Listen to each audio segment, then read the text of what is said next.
Welcome to Solvetic, your channel to always learn technology easily.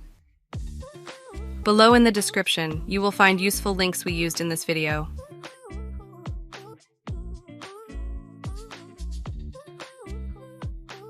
Today in Solvetic, we will see how to fix camera or microphone access denied Windows 11.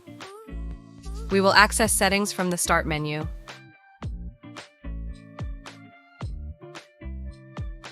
There we go to the Privacy and Security section. In Application Permissions, you find Camera and Microphone. Open Camera. Check that the camera access switch is enabled. Also check that the apps have the camera enabled. Now access Microphone. Validate that the microphone access switch is active. As before, validate that the apps have their switch enabled.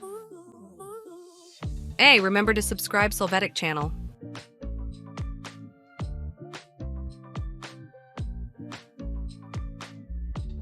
We hope it has been helpful for you. Here are links to watch more videos of your interest and subscribe to the Solvetic channel. Thank you.